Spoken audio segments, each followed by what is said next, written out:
بسم اللہ الرحمن الرحیم۔ السلام علیکم ورحمۃ اللہ وبرکاتہ۔ میں محمد اسامہ سرسری۔ الفاظ قرآن کی لغوی، صرفی اور نحوی تحقیق کا سلسلہ جاری ہے۔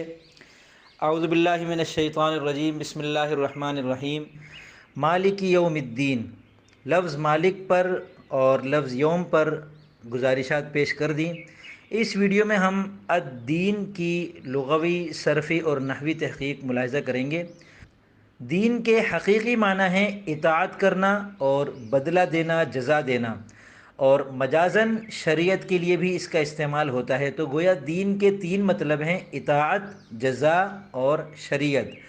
یہاں پر یہ جزا کے معنی میں ہے یوم الدین، جزا والا دن، یعنی وہ دن جس میں اللہ تعالی ہم انسانوں کے گناہوں کا اور ان کی نیکیوں کا بدلہ عطا کریں گے، اس کی جزا دیں گے۔ تو اس کو یوم الجزا بھی کہتے ہیں، یوم الدین بھی کہتے ہیں، یوم الحساب بھی کہتے ہیں۔ صرفی تحقیق یہ ہے کہ مصدر، مشتق اور جامد میں سے یہ لفظ مصدر ہے اور 6 اقسام میں سے ثلاثی مجرد ہے اور 7 اقسام میں سے اجوف یائی ہے۔ نحوی تحقیق اس کی یہ ہے کہ یہ اسم، فعل اور حرف میں سے اسم ہے، چونکہ اس پر الف لام داخل ہے، اور معرفہ نکرہ میں سے معرفہ ہے، معرف باللام ہے۔ مذکر اور مؤنث میں سے یہ مذکر اور مؤنث دونوں ہیں، کیونکہ یہ مصدر ہے اور مصدر میں تذکیر اور تانیث برابر ہوتی ہے۔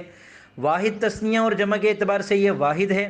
متمکن اور غیر متمکن میں سے متمکن ہے، اور اس میں متمکن کی پہلی قسم ہے مفرد منصرف صحیح۔ اور اسماء عاملہ میں سے یہ مصدر ہے جو کہ اپنے فاعل اور اپنے مفعول پر عمل کر رہا ہوتا ہے۔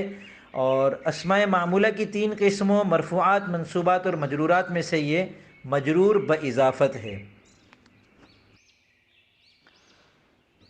تو یہ تھی اس لفظ کی لغوی، صرفی اور نحوی تحقیق۔